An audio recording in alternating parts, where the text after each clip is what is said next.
Hello, welcome to a different kind of video. Again, I wanted to talk a little bit more about 6.0 and whatnot. Since they're actually taking feedback, Star Wars, I wanted to add some more. They're real things, but it'd be a little bit hopeful if they actually do something about it. But I kind of wanted to get the ball rolling just for people to think of it and maybe suggest to them so that we can actually maybe have some good changes for 6.0. I obviously can't catch it all, so if you have anything to add, feel free to add it in the comments. It will most likely help. I don't know if they watch videos, but hey, here's to hoping. If not, we can post on the forums. Forums is always a good place to post things. Since 6.0 is coming, Phase 2 has been live for a little bit now, and you have to grind for your gear. I don't like that at all. Personally, that's just not something I want to do. I want to experience that when it's live, its final version. I'm sure a lot of people do enjoy doing that in the PvE. I commend them for it. Personally, in my eyes, it's just a whole bunch of free work. I don't really enjoy that. I would rather that they just made it live, whatever problems, and just work it out. But I can still value in it. I just hope that soon they will add, max gear again, so we can just buy it and then we can test out things, whether they work or don't. Because some things weren't working before we went into Phase 2, and supposedly they're fixed now, but it's hard to test everything because you have to grind for each thing. Granted, there are some cheese ways to get past it, but it still takes a decent amount of time, from what I hear, to do all that, and I'm just not into that. However, I'm going to make a straw poll, and I'll post it in comments. If you guys want to play PTS, I'm going to put like a few different reasons, like what would get you playing the PTS. That would be interesting to see people actually vote on that. See what may get people to play the PTS. So I think that's something important for them to know.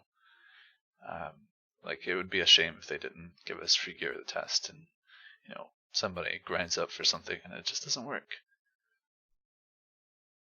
But more so moving into like problems that are currently with the game and they've been for a really long time. Is desync. I'm pretty sure everybody has experienced this, but it's become worse and worse over time. There's not as many movement abilities as there used to. Well, there's obviously more movement abilities, than there used to be. So that obviously opts for desync to be bigger.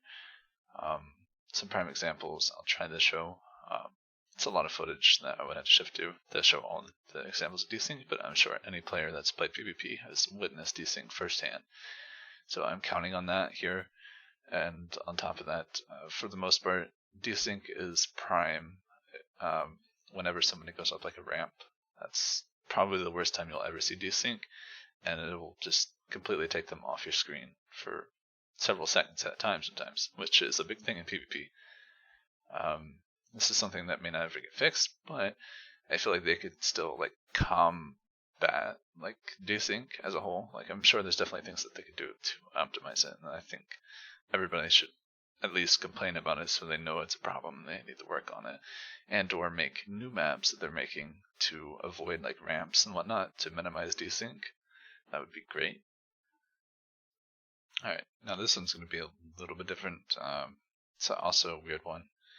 I'm going to cover collision first, but camera is also part of this and it's really important. There's quite a few objects that you probably shouldn't be able to collide with, but you can. For example, I'm going to show you a clip where I push a sniper onto the wires in Quest Wall, which is directly above the pipe. You'll see it in the clip.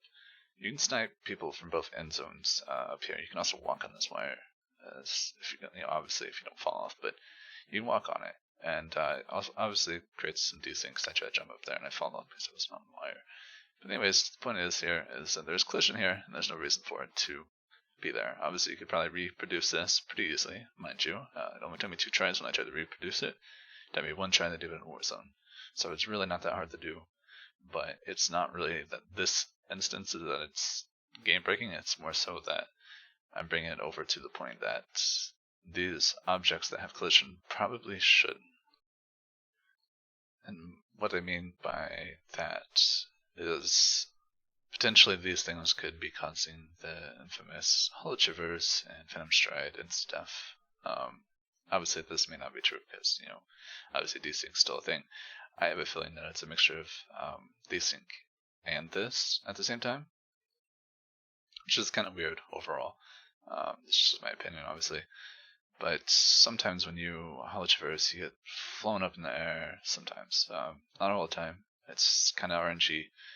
I have a feeling that maybe desync might trigger that. If not, something else does, where it's trying to put you on something else that's solid, but it realizes that's not where you're supposed to be, or something like that.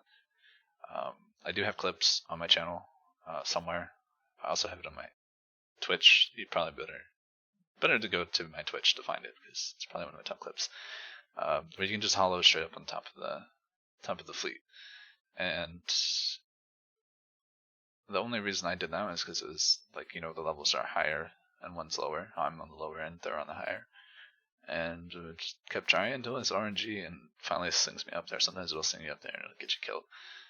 Not all the time that happens, but the point is here is that there are collision with things and war zones that probably shouldn't have collision. So it's trying to put you up there. You're getting put up there, and then you're falling down because you're not supposed to be up there, or you didn't land perfectly on this thing that might be collision. Maybe it's not actually collision, and then you're out of bounds. It kills you. It doesn't like you being up there.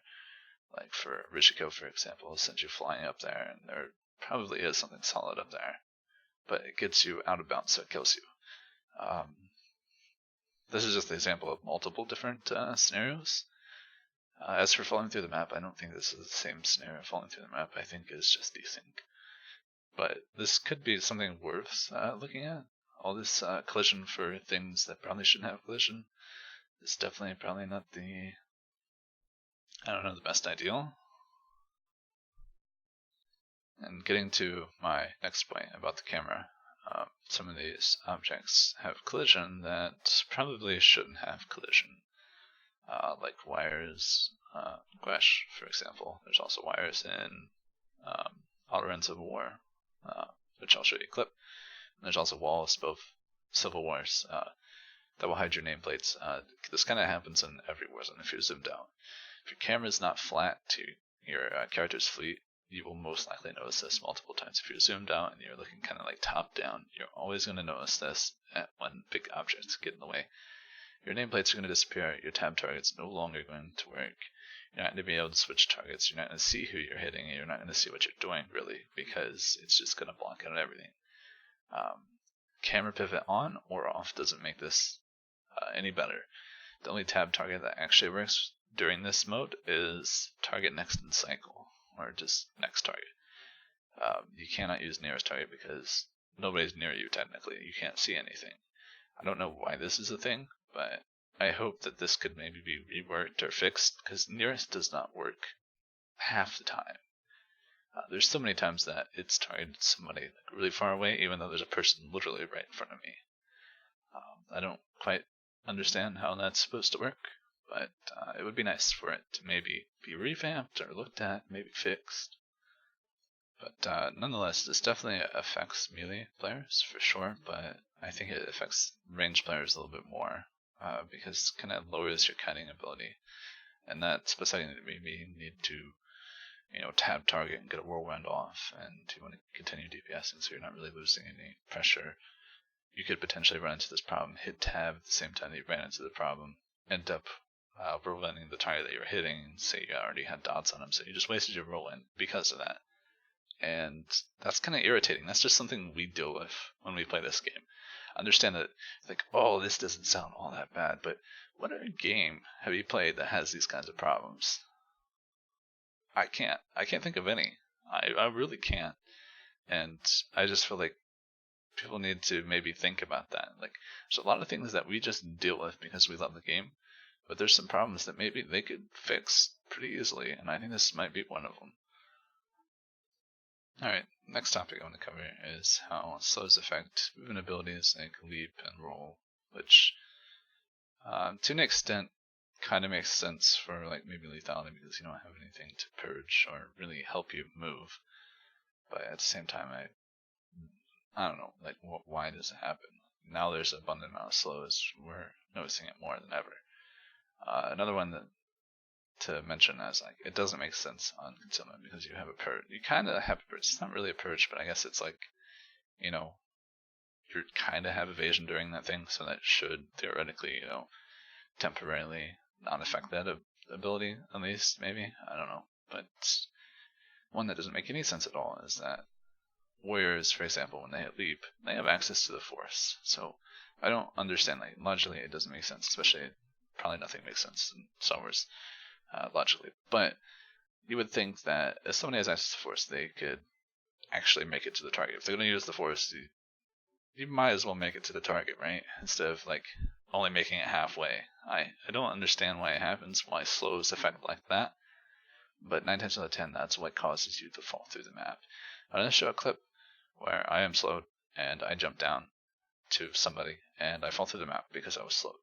Guarantee it was only because I was slowed. It wasn't because of anything else. If you purge your slows before you leap, you most likely will never experience this. However, if you intentionally get yourself slowed and then try to leap, you're more than likely going to eventually experience falling through the map. You can probably reproduce this with like PT 75% slow and just constantly jump to somebody that's lower ground than you or higher ground. It doesn't matter, and you'll eventually fall through the map and you'll experience what I'm talking about. I don't know why this happens. I would just love for them to change it, that slows don't affect leap and roll.